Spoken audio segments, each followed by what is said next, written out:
Hello, Assalamu alaikum. This is me, Ms. Najma Sahar Khan from Sadkan Education Services. Hope you all are fine and safe. Today I am giving you my 27th lecture from chapter number 11, Transport in Human. Now the first topic of today's discussion is white blood cells or WBCs. White blood cells have big nucleus and can change their shape. Their job is to protect the body against diseases. Some white cells eat microbes that cause disease. Some make antibodies or antitoxins. Now what are antibodies? Antibodies are chemicals that destroy microorganisms by dissolving them. Antitoxins break down toxin that microorganisms produce. There are different antibody for each kind of microorganisms.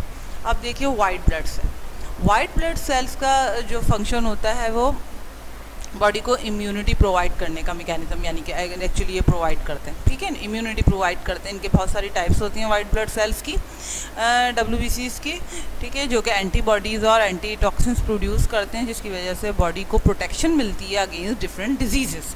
White blood sales में जो nucleus होता है, ठीक है, बीच में nucleus होता है, it has a nucleus और इसका क्या नाम है, it can change their shape, उनकी शेप भी चेंज होती रहती हैं. सही. अब वाइट ब्लड सेल्स जैसे कि प्रोटेक्शन प्रोवाइड करते हैं, तो it means it can eat microbes को ईट कर जाते हैं या माइक्रोब्स को डिस्ट्रॉय कर देते हैं, because they can make antibodies. अब एंटीबॉडी क्या है? Antibodies are chemicals. ऐसे केमिकल्स हैं हमारी बॉडी में जो कि माइक्रो ऑर्गेनिज्म को डिज़ोल्व करके किल कर देते हैं, यानी कि ख़त्म कर देते हैं हमारी बॉडी में एंटीबॉडीज़. जैसे कि आजकल हो रहा है कि एंटीबॉडीज़ प्रोड्यूस होनी चाहिए इस वायरस के लिए, ठीक है ना. बहुत सारे हमें डिजीज़ होती हैं, उनके लिए खुद ही कुदरती तौर पे एंटीबॉडीज़ क्या होती हैं, बॉडी में प्रोड्यूस हो जाती हैं, ठीक है ना.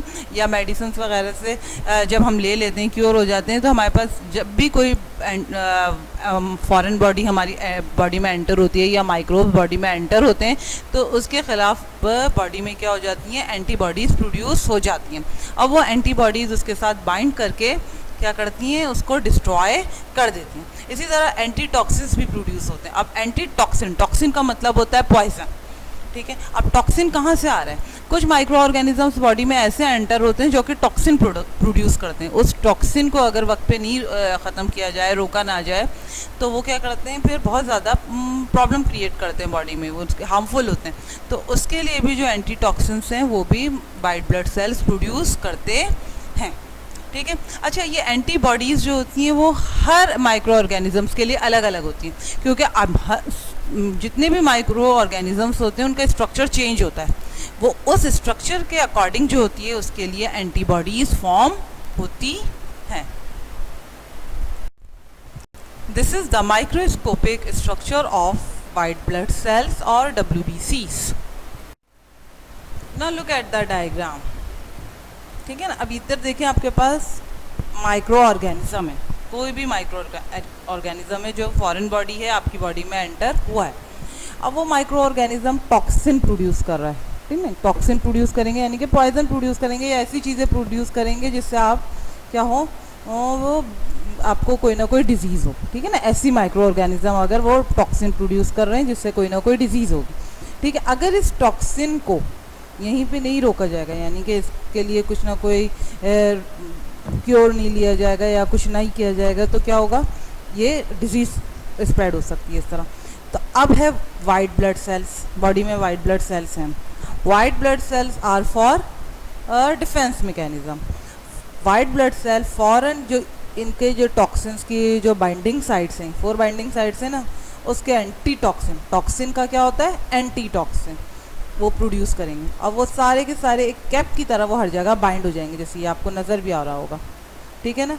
Now these antitoxin molecule becomes unable to produce any disease.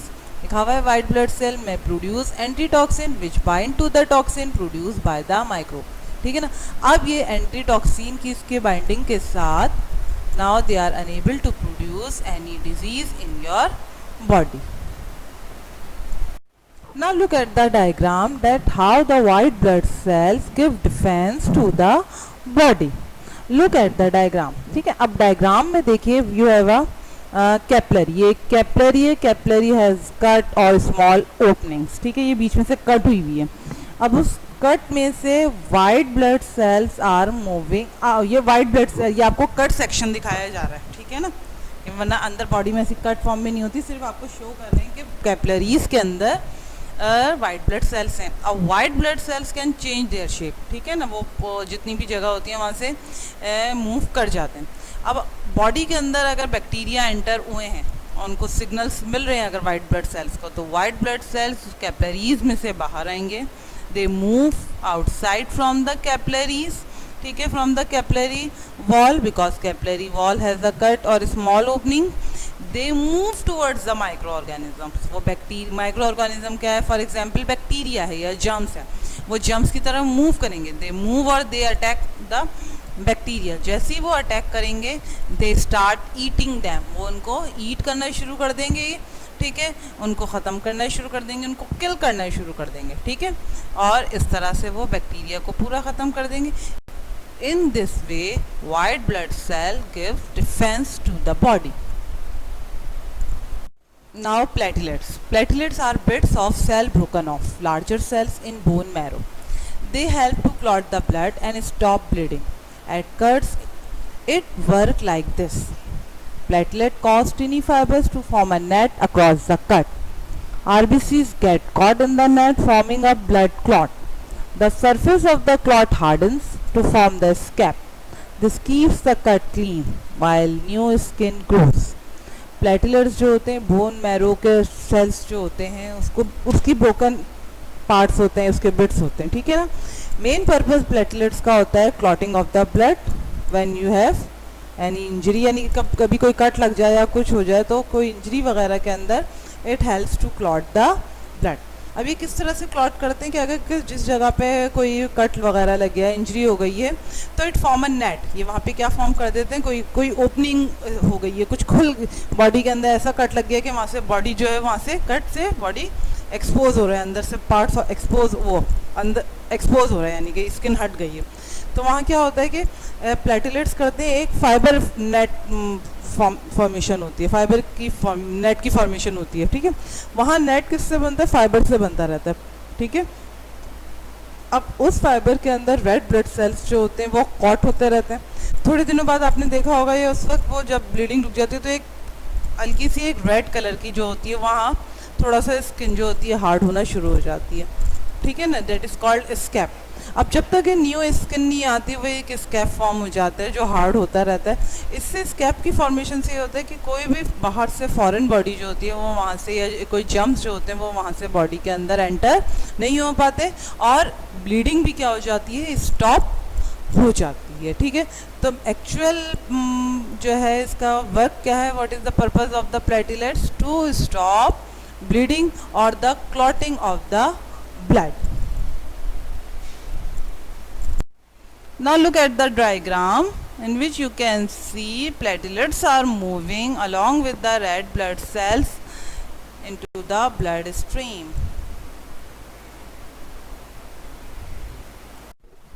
Now look at the blood clot formation. ठीक है ना, यहाँ पे ब्लड क्लॉट फॉर्मेशन हो रही है, ये ब्रोकन पार्ट है.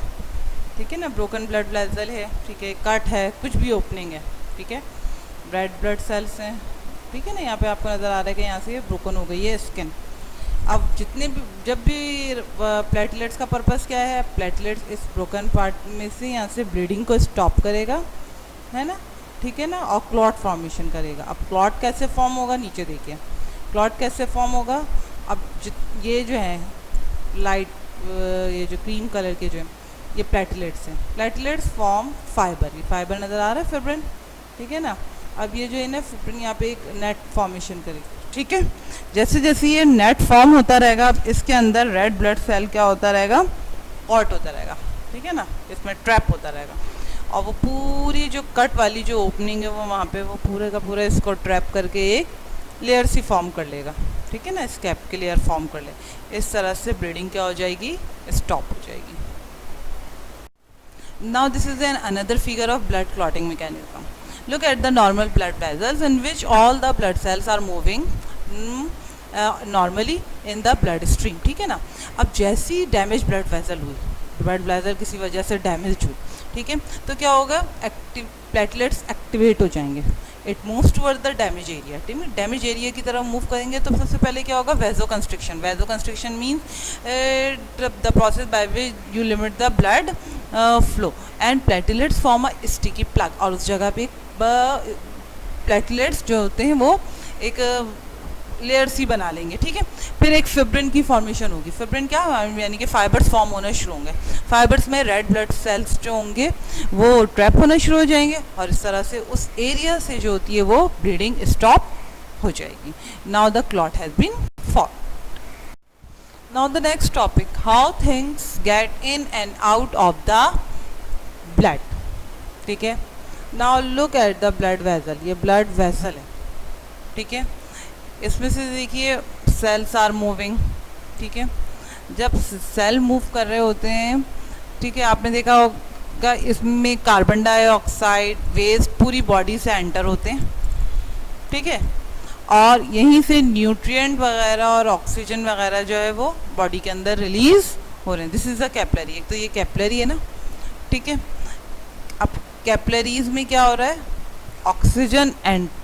ऑक्सीजन और न्यूट्रिएंट यहाँ से बॉडी में एंटर होते हैं और कार्बन डाइऑक्साइड और वेस्ट पूरी बॉडी से कैपिलरीज और फिर वेन के थ्रू बॉडी से एक्सक्रीट हो जाते हैं या अपनी पर्टिकुलर प्लेसेस पे मूव कर जाते हैं। अब हम इसकी एक्सप्लेनेशन देखें। Now explanation, the walls of the smallest blood capillaries are very thin with tiny holes in them.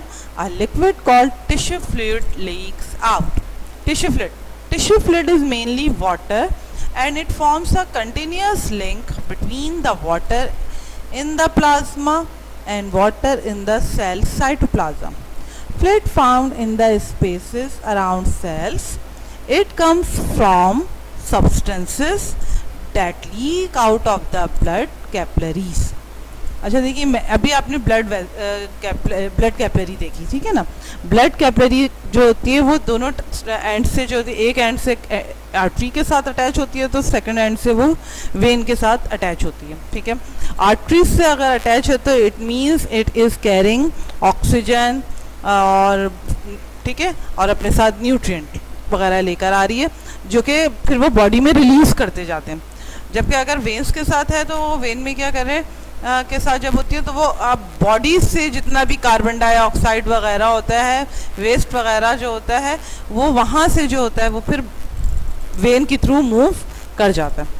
अब कैपिलरीज की जो स्ट्रक्चर है या वो वॉल्स हैं वो बिल्कुल थिन होती हैं, वहाँ से ना हर वक्त वहाँ से ये इन एंड आउट का प्रोसेस चलता रहता है क्योंकि वहाँ से टिश्यू फ्लूइड जो होता है वो लीक होता रहता है। अब टिश्यू फ्लूइड मेनली क्या है, एक फ्लूइड है। फ्लूइड मीन ना बिल्कुल लिक्विड ना बिल्कुल सॉलिड, बीच की एक स्टेट होती है, ठीक है ना, फ्लूइड है वो। It is a main, it consist of mainly water, it form a link, ठीक है। ये टिश्यू फ्लूइड तो वाटर है, ठीक है। अब ये लिंक फॉर्म करता है between the water in the plasma. Plasma क्या है, blood is made up of plasma and cell. तो ये जो प्लाज्मा वो वाला प्लाज्मा है जो ब्लड का कंपोनेंट है, और सेल साइटोप्लाज्म मींस सेल के अंदर जो साइटोप्लाज्म होता है। दो तरीके का यहाँ पे वाटर है, एक ब्लड का प्लाज्मा और एक सेल का cytoplasm. Blood plasma is moving to the blood stream में से वो कैपिलरीज में से वो मूव कर रहा है, और सेल कहाँ है, सेल कैपिलरीज के बाहर है, ठीक है ना। सेल कहाँ है, सेल का साइटोप्लाज्म का है, सारे सेल जो है वो कैपिलरीज से बाहर हैं क्योंकि कैपिलरीज के अंदर कोई बॉडी सेल नहीं है, वो तो उसमें सिर्फ आरबीसीज वगैरह, लेकिन हम एक ऑर्गन्स की और उसके सेल की बात कर रहे हैं। वो सब कहाँ है, आउटसाइड द, ठीक है, कैपिलरीज है, आउटसाइड द कैपिलरीज है।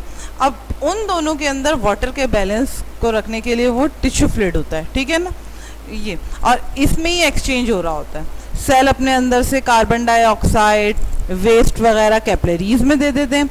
अब कैपिलरीज के अंदर जो ऑक्सीजन वगैरह आती है और न्यूट्रिएंट्स वगैरह आते हैं वो सेल को मिल जाते हैं।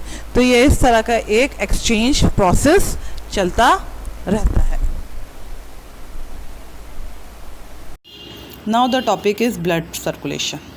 ह्यूमन के पास डबल सर्कुलेशन होती है, जैसे कि हार्ट, क्योंकि हार्ट जो होता है वो डीऑक्सीजनेटेड ब्लड लंग्स में देता है, लंग्स उसको ऑक्सीजनेटेड करके दोबारा हार्ट में सप्लाई करती है। अब जब ये हार्ट में आ जाता है तो हार्ट उसको फिर टिश्यूज़ में सप्लाई करता है, फिर टिश्यूज़ में सारी ऑक्सीजन चली जाती है और एज अ रिज़ल्ट वो वापसी में अपने साथ कार्बन डाइऑक्साइड लेके, ठीक है, हार्ट फिर दोबारा से ये सर्कल चलता है। अब ये देखें, this is the heart, left hand side, right hand side. Right hand side में सारा जो ब्लड होता है वो डीऑक्सीजनेटेड होता है, यानी कि यहाँ पे कार्बन डाइऑक्साइड होती है, ठीक है ना।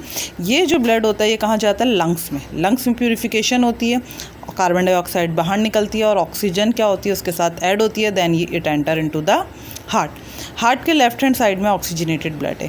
From this side the oxygenated blood supply to all parts of the body, या तो वो अपर बॉडी पार्ट्स में जाएगी, हेड, आर्म्स वगैरह में, या तो लोअर बॉडी पार्ट्स में जाएगी, ठीक है। सारे ऑर्गन्स को ऑक्सीजनेटेड ब्लड मिलता रहता है।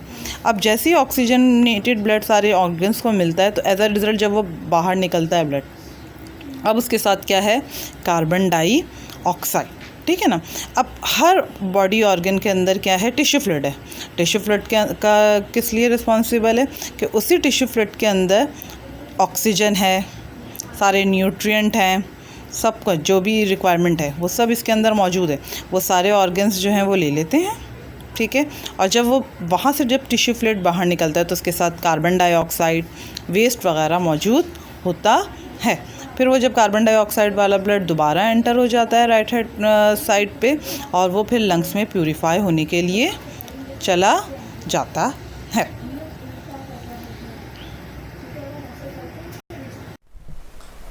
Hope you understand the lecture. Thank you.